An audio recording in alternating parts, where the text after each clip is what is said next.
Hello everyone, this is Julian from Kanen Coffee, and today we have a La Specialista from DeLonghi here with us in the shop. And I came in for the main issue being that this lever used to tamp the coffee, as you can see right over here, slides down, slides back up.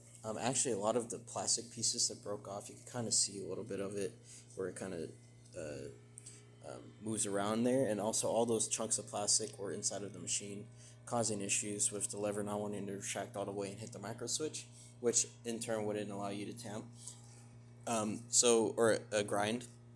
So what we did is we went inside and replaced the entirety of the assembly, and also there was a lot of caked up coffee inside of that tamper. Usually how these machines break is if you were to grind coffee in this position, anywhere really down here at all, and you grind coffee, it's just going to grind into the back part of the tamper, which is what we saw.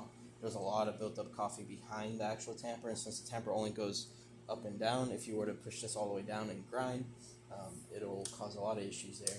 Or even if it was slightly down, it'll cause issues. But as you can hear, there's a set point where you hear the click there, which holds the lever in place. That's where it's safe to tamp or safe to grind. That part was also missing from the older one. And then of course the spring action by going all the way down and back up.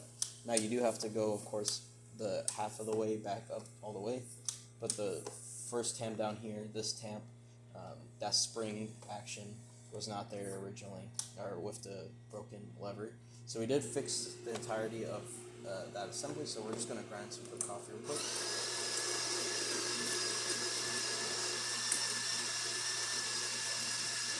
We're not going to brew a shot, but we are just going to make sure that everything's working.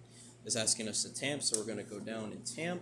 That micro switch is now clicked or unclicked, and then it's waiting for us to retract all the way back. And as you can see, it disappears right when we finish tamping. And there's that coffee for you. Of course, you could go back and tamp a little bit better, tamp a few more times. Usually you want to do 2 or 3 times so that you get all the loose parts tamped nicely. But yeah, that's about it for this repair. If you like this video or any of our other repairs on our channel, leave a like, subscribe, and hit the bell. Thanks for watching.